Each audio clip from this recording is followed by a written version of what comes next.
Jai Hind दोस्तों, welcome back to smart IAS foundation. You are watching Pre-Secure with me Raj Gaurav, and on today February 23 we will discuss this topics from current affairs. आज से हम लोग Pre-Secure के session को जो थोड़े time के लिए हॉल्ट हो गया था इसे फिर से रिज्यूम करेंगे इन टॉपिक्स के साथ.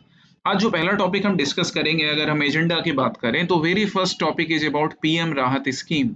अपकमिंग यूपीएससी और एपीएससी प्रीलिम्स को ध्यान में रखते हुए ये स्कीम्स बड़े इंपॉर्टेंट हैं जो रिसेंट न्यूज में भी मेंशन में रहे, और प्रीलिम्स में ना यूपीएससी स्टेट पीसेस इनको ये स्कीम्स बड़े प्यारे होते हैं, यहाँ से क्वेश्चंस आते हैं.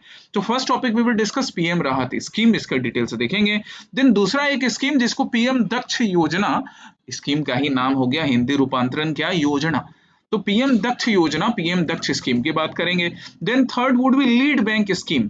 तो आज ना आपके पास टोटल यहाँ पे 3 डायरेक्ट स्कीम्स है जो अपकमिंग प्रीलिम्स के लिए काफी इंपॉर्टेंट है. फिर हम स्टार्टअप को स्ट्रेंथन करने के लिए एक और स्कीम, अगर प्रॉपरली इसको स्कीम में या योजना में नहीं भी क्लासिफाई किया जाए, फिर भी ये फंड अलोकेशन जो है गवर्नमेंट ऑफ इंडिया का, ये बड़ा इंपॉर्टेंट हो जाता है. मेंस में भी जीएस पेपर 3 के आंसर्स लिखने में आपको हेल्प करेगा इकोनॉमिक्स के. Then last topic would be Indian tent turtle. Turtle species ना ये काफी न्यूज में रहते हैं. लेदर बैक टर्टल भी मैंने तुम्हारे साथ डिस्कस किया है, ऑलिव रिडली टर्टल डिस्कस किया है, कई बार पूछा जा चुका है.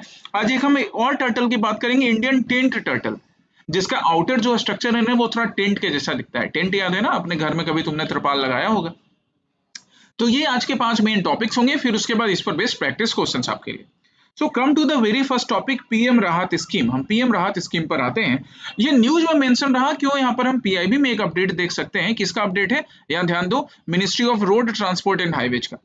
क्या बोल रहे हैं, ministry of road transport and highways that the government of India is launching PM Rahat cashless treatment for road accident victims. तो आपको सिंपली ये भी याद होना चाहिए, जैसे सपोज मान लो आप यूपीएससी का या किसी स्टेट पीसीएस का इंटरव्यू देने गए, और इंटरव्यू में आपसे पूछा कि एक बात बताओ, आजकल जो ये रोड एक्सीडेंट्स काफी ज्यादा होते हैं, हम इसको कैसे रोक सकते हैं या पब्लिक को कैसे रिलीफ दी जा सकती है. तो आप वहां पे मेंशन कर सकते हो कि sir ma'am we can talk about PM Rahat scheme, जो कि कैशलेस ट्रीटमेंट देता है बिना किसी डिफरेंसेस के. इसके डिटेल्स अभी हम देखेंगे. राइट, आ जाइए पहला इसके क्वेश्चन पर. पहला स्टेटमेंट क्या बोल रहा है अबाउट पीएम राहत.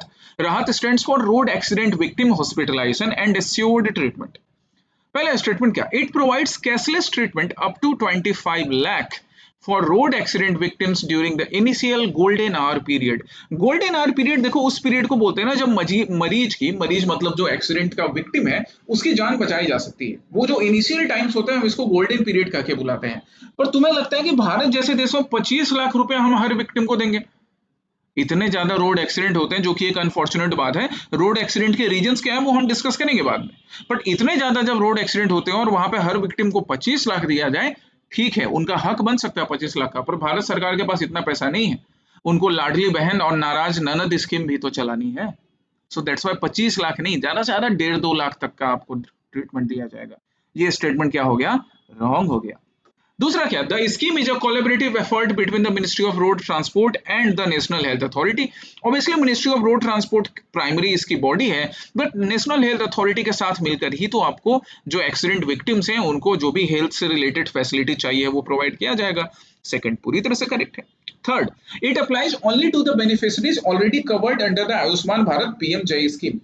अगर सिर्फ ऐसा होता ना तो कांग्रेस वाले फिर से इस बार बवाला काट देते कि सिर्फ आयुष्मान भारत वालों के लिए क्यों, और इवन जो सरकार है वो भी तो ये सोचेगी ना कि आयुष्मान भारत में हर कोई तो कवर्ड नहीं है, पर एक्सीडेंट तो किसी का भी हो सकता है. That's why not only the people covered under Ayushman Bharat scheme. Third statement wrong.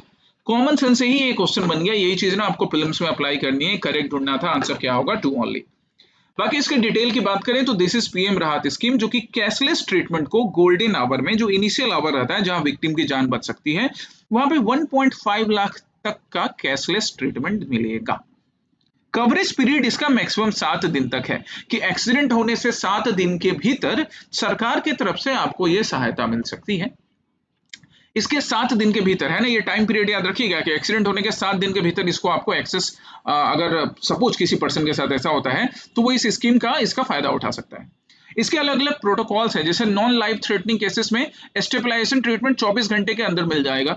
Life threatening cases में 48 आवर्स के अंदर स्टेबलाइजेशन ट्रीटमेंट. और कंडीशंस क्या है, सब्जेक्ट टू पुलिस ऑथेंटिकेशन, कि पुलिस भी ऑथेंटिकेट करे. हालांकि इसको लेकर ना कुछ दिक्कत होगी. ये प्रोविजन यहाँ पे ऐड इस वजह से किया गया कि लोग फेक क्लेम्स ना करें, क्योंकि 1.5 लाख के लिए हमारे इंडिया में ना फेक क्लेम भी होने लगेगा। पर दिक्कत, एक प्रैक्टिकल चैलेंज क्या होगा कि पुलिस की साइड से पुलिस जब तक ऑथेंटिकेट नहीं करेगी तब तक वो एक्सीडेंट का केस रजिस्टर नहीं होगा और आपको ये बेनिफिट नहीं मिलेगा। So this would really a challenge. ये मेंस के आंसर्स में आप इसको साइड कर सकते हो। एंड एवरीवन इज एलिजिबल, हर कोई एलिजिबल है, उसको नेशनल ये जो आयुष्मान भारत स्कीम है उसमें कवर्ड होने की जरूरत नहीं है, वैसा कोई क्राइटेरिया नहीं है। इम्प्लीमेंटेशन फ्रेमवर्क की बात करें तो दो डिजिटल प्लेटफॉर्म ईडीएआर मतलब electronic detailed accident report and TMS 2.0, इन दोनों पोर्टल्स का हेल्प लेकर इसको इम्प्लीमेंट करवाया जाएगा।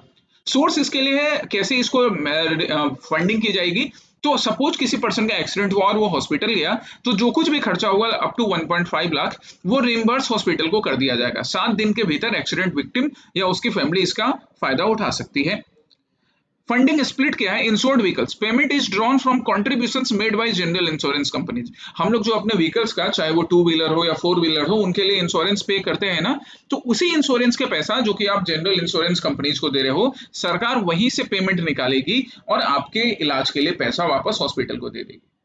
Uninsured and hit run cases की बात करें तो payment is made through budgetary allocation by government of India. अब सपोज कि आपकी बाइक या आपकी कार इंश्योर्ड नहीं है, सरकार ने बोला कि वैसे तो आप इंश्योरेंस करवा लीजिए, तभी तो रोक के पुलिस रास्ते में चेक करती है, पर अगर वैसा भी हुआ या हिट एंड रन का केस हो गया तो बजटरी एलोकेशन सरकार की तरफ से जो पैसा दिया जाएगा उससे आपको रिलीफ मिलेगा।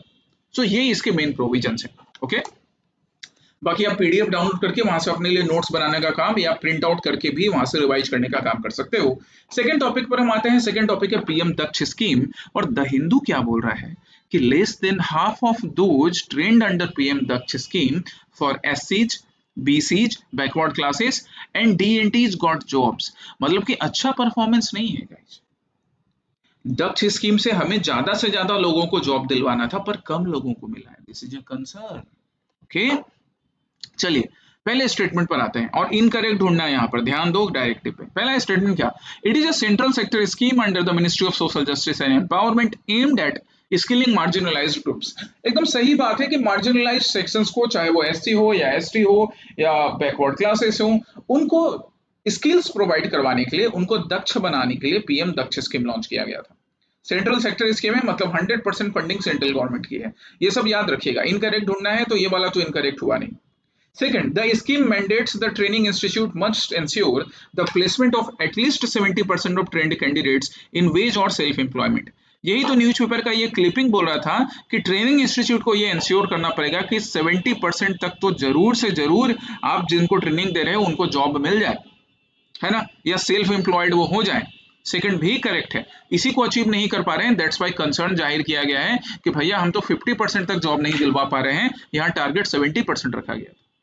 Third, from the year 2024-25, the scheme has been merged with the Pradhan Mantri Kaushal Vikas Yojana to create a unified skilling ecosystem। कि 2024-25 के लिए क्या किया गया, इस स्कीम को मर्ज कर दिया गया प्रधानमंत्री कौशल विकास योजना में। ये भी सही चीज है, इसको मर्ज किया गया था। यहाँ तीनों स्टेटमेंट एक्चुअली करेक्ट है, ढूंढना था इनकरेक्ट। आंसर क्या होगा? None.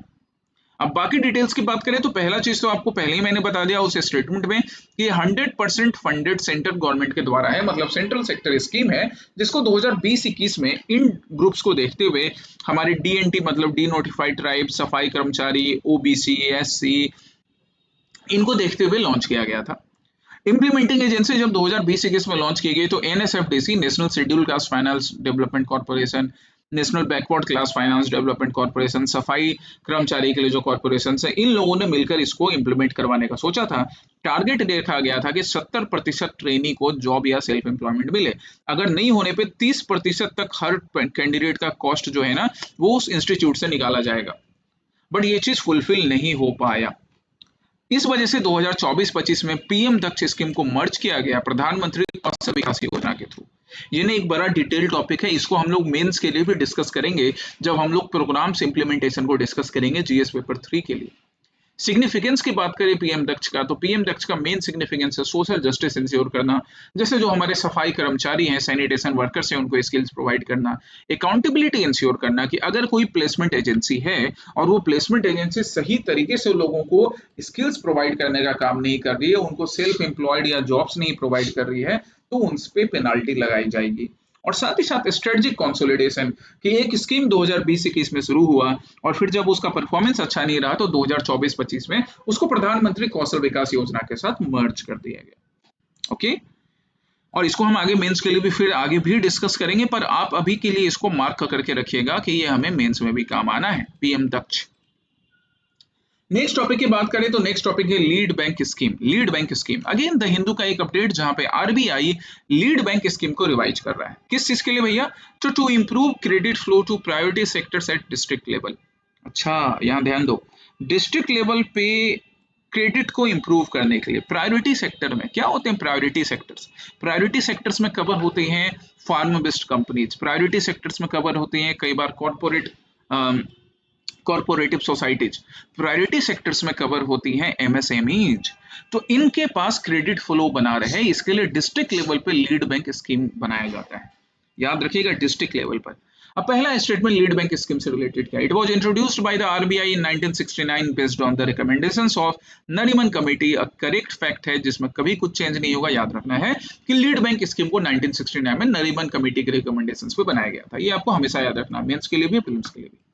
Under this scheme, a specific bank is designated as the lead bank for an entire state. अभी तुम्हें यहाँ मैंने ध्यान दिलवाया कि इंटायर स्टेट के लिए नहीं, डिस्ट्रिक्ट लेवल के लिए, तो फिर ये स्टेटमेंट तो यहीं पे रॉन्ग हो गया भैया। Third, the lead bank district manager is the key functionary responsible for the preparation and monitoring of the district credit plan. Obviously जब एक लीड बैंक बनाया जा रहा है तो उसका एक मैनेजर भी होगा ना, जो कि इस क्रेडिट प्लान को मॉनिटर करेगा, इसको देखेगा। थर्ड स्टेटमेंट में कहीं पर भी कोई दिक्कत नहीं है, 1 and 3 आर करेक्ट, हमें करेक्ट ढूंढना था। 2 क्यों गलत हुआ? क्योंकि लीड बैंक एंटायर स्टेट के लिए नहीं, डिस्ट्रिक्ट के लिए बनाया जाता है, मतलब एक स्टेट में कई सारे ऐसे लीड बैंक्स बन सकते हैं। सो नरीमन कमेटी के रिकमेंडेशंस पे इसको 1969 में आरबीआई ने इंट्रोड्यूस किया था। मेन इसका टारगेट है प्रायोरिटी सेक्टर या जो रूरल सेक्टर्स होते हैं वहां पे ओवरऑल डेवलपमेंट को बढ़ाने के लिए क्रेडिट फ्लो को इंश्योर करना। हर डिस्ट्रिक्ट में एक लीड बैंक बनाया जाता है। इन 1979 लीड बैंक ऑफिसर को किस नाम से रीऑर्गेनाइज किया गया था, रिक्लासिफाई किया गया था? लीड डिस्ट्रिक्ट मैनेजर से। इसकी मेन रिस्पॉन्सिबिलिटी होती है डिस्ट्रिक्ट क्रेडिट प्लान्स को मॉनिटर करना और इंप्लीमेंट करवाना कि प्रायोरिटी सेक्टर में जो कोई भी सेक्टर्स आते हैं, जो कोई भी बिजनेस चल रहा है, उनको क्रेडिट फैसिलिटी मिलते रहे। बाकी हम रिवाइज्ड गाइडलाइंस की बात करें तो आरबीआई ने रिवाइज्ड गाइडलाइंस अभी इशू किए हैं, जिसमें चेंजेस क्या क्या है? Clarification, clear delineation of roles for key functionary specially the lead district manager, कि अगर किसी बैंक को लीड बैंक डेजिग्नेट किया गया है, लीड बैंक बनाया गया है, तो वहां पे लीड डिस्ट्रिक्ट मैनेजर का रोल क्लियरली क्लासिफाई हो कि इसका रोल क्या है। स्ट्रेंथनिंग करना, स्टेट लेवल बैंकर्स कमेटी बनाकर एक स्टेट में, अब सपोज मान लो कि आसाम में कितने डिस्ट्रिक्ट हैं, सबसे पहले बताओ कितने डिस्ट्रिक्ट हैं, लास्ट डिस्ट्रिक्ट्स कौन कौन से बने थे, ये तुम मुझे कमेंट सेक्शन में बताओगे। और ये इसलिए मैं कमेंट सेक्शन में पूछ रहा हूँ क्योंकि टाइम टू टाइम तुम रिवाइज करते जाओ और फिर तुम ये चेक करोगे कि आसाम में कितने लीड बैंक्स हैं। तो सपोज मान लो आसाम में X number of lead banks है, तो इन X number of lead bank की एक कमेटी बनेगी, स्टेट लेवल बैंकर्स कमेटी, जो कि और बाकी लीड बैंक्स बनने चाहिए या नहीं बनने चाहिए, इनका परफॉर्मेंस कैसे चल रहा है, इसको इंश्योर करेगी। आरबीआई ये भी बोल रहा है कि एक स्ट्रक्चर जो है ना, 3 टायर स्ट्रक्चर को फॉलो करना है, block level, district level and state level. तो स्टेट लेवल बैंकर्स कमेटी बनेगी, डिस्ट्रिक्ट लेवल में जो बैंकर्स जो है लीड बैंक है और उसकी कंसल्टेटिव कमेटी बनाई जाएगी, एक डिस्ट्रिक्ट कंसल्टेटिव कमेटी वो काम करेगी, और एक डिस्ट्रिक्ट के अंदर जो जो ब्लॉक्स कवर हो रहे हैं वहां पर भी लीड बैंकर्स कमेटी बनेगी, जिससे credit flow state top tier से लेकर ब्लॉक्स तक इजिली हो सके। इसे डिसेंट्रलाइज्ड प्लानिंग प्रमोट हो रही है। ये देखो 3 टीयर स्ट्रक्चर से अगर हम यहाँ से लाइन ड्रॉ करें तो 3 टीयर स्ट्रक्चर से डिसेंट्रलाइज्ड प्लानिंग प्रमोट हो रहा है। कोऑर्डिनेशन बढ़िया होगा स्टेट लेवल बैंकिंग एसोसिएशंस और लीड बैंक्स के बीच में, और प्रायोरिटी सेक्टर्स का इंक्लूजन और बेहतर हो सकेगा। The next topic is about fund of funds for startup 2.0। Fund of funds 2.0 की बात करें तो यहाँ हिंदुस्तान टाइम्स क्या बोल रहा है, that the union cabinet approves startup India fund of funds 2.0। मतलब ये पहला पार्ट था कभी, अब उसका दूसरा पार्ट स्टार्ट हो रहा है, जिसमें 10,000 करोड़ स्टार्टअप इंडिया फंड। देखो स्टार्टअप करो, पैसा वैसा मिलेगा तुम लोगों को, पर ये मिलना ही बड़ा मुश्किल होता है, दैट्स द एक्चुअल चैलेंज। खैर हम इस पर आते हैं। पहला स्टेटमेंट क्या, the fund of funds 2.0 places a specific priority on mobilizing capital for deep tech sectors and innovative manufacturing rather than just general service based startups. General service based startups को उतना ज्यादा फायदा नहीं। Actually fund of fund startup से किसको फायदा मिलेगा, जहां पर डीप टेक सेक्टर्स हैं या इनोवेटिव मैन्युफैक्चरिंग हो रही है। सपोज आप एआई का यूज करके कुछ नया मैन्युफैक्चरिंग यूनिट स्टेब्लिश कर रहे हो, तो आप इस फंड ऑफ फंड स्कीम्स के लिए एलिजिबल होगे। बिल्कुल सही बात है, फूड डिलीवरी एप्स के लिए नहीं। हालांकि सरकार को यहाँ पर सही चीज करने की जरूरत है कि एआई बेस्ड मैन्युफैक्चरिंग प्लांट या बाकी ऐसे कोई चीजें हर किसी की बस की बात नहीं है। अगर कोई फूड डिलीवरी ऐप भी नया बना रहा है और सपोज उसके आइडिया में दम है, तो वो भी एलिजिबल होने चाहिए थे। खैर, first statement is correct. Second, deep tech innovations require patient capital and long term investment horizons to bridge the gap in high risk financing that is often available in the traditional market। Second statement ये बोल रहा है कि जो भी deep tech innovations होते हैं, जहाँ पे चाहे एआई की बात की जाए, मशीन लर्निंग की बात की जाए, उनको काफी ज्यादा कैपिटल की जरूरत होती है और पेशेंट कैपिटल की, जहाँ पे इन्वेस्टर परेशान नहीं हो कि अरे भाई हमारा बिजनेस चलेगा कि नहीं चलेगा, समझ रहे हो। तो उस केसेस में ये फंड ऑफ फंड स्टार्टअप बड़ा हेल्पफुल होगा। And so statement two is related to statement one, and the answer would be both one and two are correct and two is the correct explanation of one. क्या answer होगा, four का answer D. कैसे होगा, clear है अभी। चलिए बाकी बात करें तो फंड ऑफ फंड को मैनेज करने की रिस्पॉन्सिबिलिटी होती है सिडबी की। अच्छा, अभी एक सिडबी वाले मैनेजर से मिलाया था तुमको ना, अंशुल से। खैर, जिन्होंने सेशन अटेंड किया होगा वो जानते होंगे। नोडल डिपार्टमेंट है department for promotion and industry and internal trade. Fund of fund 1.0 की बात करें तो 2016 में लॉन्च किया गया था। कॉर्पस था इसका 10,000 करोड़ का, और इसको अब इंक्रीज किया जा रहा है 2.0 में 10,000 कोर कॉर्पस टू सपोर्ट। इसको फिर से इंक्रीज कर दिया गया, मतलब समझ लो डबल कर दिया गया है फंड ऑफ फंड को। फंड ऑफ फंड 1.0 की बात करें तो 1370 प्लस स्टार्टअप को सपोर्ट मिला था इससे। अब आपके आसपास किसी स्टार्टअप को सपोर्ट मिला कि नहीं मिला, एक बार जाकर देख लो, क्योंकि सरकार की ये बातें ऑन पेपर तो अच्छी लगती हैं, इंप्लीमेंट करवाने में मेन दिक्कत आती है। सो फंड ऑफ फंड 2.0 की बात करें, 10,000 करोड़ फिर से अलोकेट किया गया है। की फोकस एरिया है कि इस बार हम डीप टेक इनोवेटिव मैन्युफैक्चरिंग को सपोर्ट करेंगे, नेशनल रिसर्च, नेशनल रीच बढ़ाएंगे, जैसे कि सिर्फ मेजर मेट्रोज नहीं कि दिल्ली कोलकाता जैसे मेजर नेशंस, मेजर मेट्रोज नहीं, इसके अलावा रिमोट रीजन्स में भी अगर कोई नया स्टार्टअप ग्रो कर रहा है उसे भी सपोर्ट किया जाएगा। हाई रिस्क कैपिटल दिया जाएगा, स्पेशली उन सेक्टर्स में जहाँ पे पेशेंट फंडिंग की जरूरत है, जहाँ पे इन्वेस्टर्स का सपोर्ट ज्यादा टाइम के लिए चाहिए।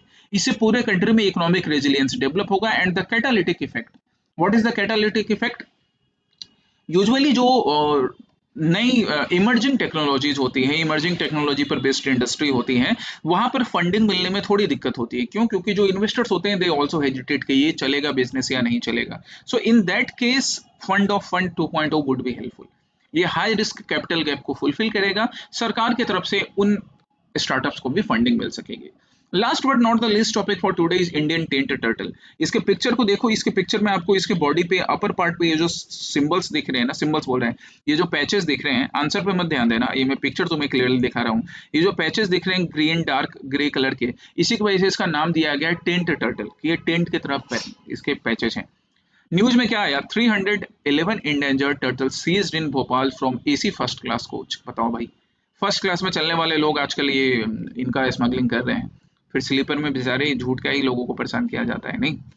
चलिए पहला स्टेटमेंट क्या, जब भी ऐसा कोई स्पीसीज आता है उसका आईयूसीएन रेड लिस्ट स्टेटस बड़ा इंपॉर्टेंट हो जाता है। सो पहला स्टेटमेंट वही चेक करना है, despite being considered as least concern on the IUCN red list, it is protected under schedule 1 of wildlife protection act 1972, granting it the highest level of legal protection in India. एकदम सही बात है, ये चीज याद रखिएगा, ये चीज मैंने आगे भी यहाँ मेंशन कर रखी है कि आईयूसीएन के रेड लिस्ट में भले ये लिस्ट कंसर्न है, आईयूसीएन इसको लेकर कंसर्न नहीं है, पर भारत सरकार अपने वाइल्ड लाइफ प्रोटेक्शन एक्ट में बड़ा कंसर्न है कि हमारे यहाँ तो फर्स्ट एसी में भी स्मगलिंग हो रहा है। So that's really a concern. Okay? Sites की भी बात कर लें, कंजर्वेशन की बात करें तो अपेंडिक्स 2 में एक चीज याद रखिएगा, साइट्स का चाहे वो अपेंडिक्स 1 हो या अपेंडिक्स 2 हो, दोनों स्पीसीज ना प्रोटेक्टेड होते हैं। बस अपेंडिक्स 1 वाले को हाईएस्ट प्रोटेक्शन मिलता है, अपेंडिक्स 2 वाले को थोड़ा कम, राइट, बट वो भी प्रोटेक्टेड है, उनका स्मगलिंग अलाउड नहीं है इंटरनेशनल लॉज के अकॉर्डिंग भी। पहला स्टेटमेंट करेक्ट है। दूसरा, it is an exclusively herbivorous species. Actually ये जो टर्टल्स होते हैं ना guys, rarely they become herbivorous species, है ना, रेयरली याद रखिएगा कि जो टर्टल्स होते हैं वो रेयरली हर्बीवोरस होते हैं, क्योंकि इनके लिए पॉसिबल नहीं होता है कि ये सिर्फ लीव्स वगैरह खाएं, पानी में रहते हैं, छोटी छोटी मछली दिखती है, प्यारा लगता है, खा लेते हैं उसको, ऐसे याद रखना। तो majorly they are either carnivorous, carnivorous मतलब वो शेर की तरह नहीं होते कि आपको खा जाएंगे, बट ओमिवोरस तो होते हैं कि ये मछलियां भी खा लेते हैं, मछलियां खाने के साथ साथ लीव्स वगैरह भी खाते हैं, मोसेस भी खाते हैं। सो हमारा करेक्ट ढूंढना था, आंसर क्या होगा? B, one only. सो अब इंडियन टेंट टर्टल की बात कर रहे हैं तो इंडियन टेंट टर्टल ये दिख गया, इसके कंजर्वेशन स्टेटस हम डिस्कस कर चुके हैं। We also call it natural cleaners, हमने इसको नेचुरल क्लीनर्स बोलते हैं। क्यों नेचुरल क्लीनर्स बोलते हैं? Because they actually survive by eating mosses and algae, algae को खाने का काम करते हैं, and they actually increase the amount of oxygen, oxygen भी इंक्रीज करते हैं। एक्चुअली में एल्गे क्लीन करते रहते हैं, तो एल्गे का क्लीन और फिर एल्गे फिर वापस से जब फॉर्म होगा ना, तो यहाँ पे ना ऑक्सीजन रिलीज भी होगा। एक एक्चुअली में एक साइकिल कंप्लीट होता है, राइट? ऑक्सीजन का फॉर्मेशन हो रहा है वाटर के अंदर, ऑब्वियसली वाटर के अंदर। दैट्स वाई ये नेचुरल क्लीनर्स माने जाते हैं, क्लीनिंग होते रहती है वाटर बॉडी की, जिस भी रीजन में ये मिलते हैं। हम इनके प्रेजेंस की बात करें तो इंडिया, नेपाल, बांग्लादेश में यूजुअली गंगा, महानदी, गोदावरी, कृष्णा रीजन्स में इनको पाया जाता है। हैबिटेट की they are active swimmers, obviously turtles हैं तो एक्टिव स्विमर्स भी होंगे। टेंट अपीयरेंस की वजह से इनका नाम इंडियन टेंट टर्टल पड़ा है। साइज की बात करें तो 20 to 26 centimetre, females are generally larger, मतलब फीमेल का साइज यूजुअली लार्जर होता है। यूपीएससी कभी कभी ऐसे अतरंगी स्टेटमेंट पूछ देता है, इसलिए याद रखेगा इसको। और ओमनीवोरस है, ये मछलियां भी खाते हैं, मछलियों के साथ साथ कभी कभी डाइटिंग पर रहते हैं, फास्टिंग पर, तो लीव्स वगैरह भी खा लेते हैं। ये आज के प्री सिक्योर के सेशन में ये 5 टॉपिक थे। अब आपके लिए रहा प्रैक्टिस क्वेश्चन। पहला प्रैक्टिस क्वेश्चन है वर्ल्ड फूड प्रोग्राम के ऊपर। तो वर्ल्ड फूड प्रोग्राम पे ये पहला प्रैक्टिस क्वेश्चन है, थोड़ा सा गूगल अंकल की सहायता लोगे और इसका आंसर करोगे। कल मैं इसे फिर डिस्कस करूंगा प्रैक्टिस क्वेश्चन को। दूसरा प्रैक्टिस क्वेश्चन है tetanus and adult diphtheria disease को लेकर। सो ये 2 प्रैक्टिस क्वेश्चन आपके लिए आज हो गए, आप थोड़ा हाथ पांव मारकर इन दोनों प्रैक्टिस क्वेश्चन का आंसर करोगे। कल मैं इसे डिटेल में डिस्कस कर लूंगा। Okay, so see you tomorrow, take care, Jai Hind.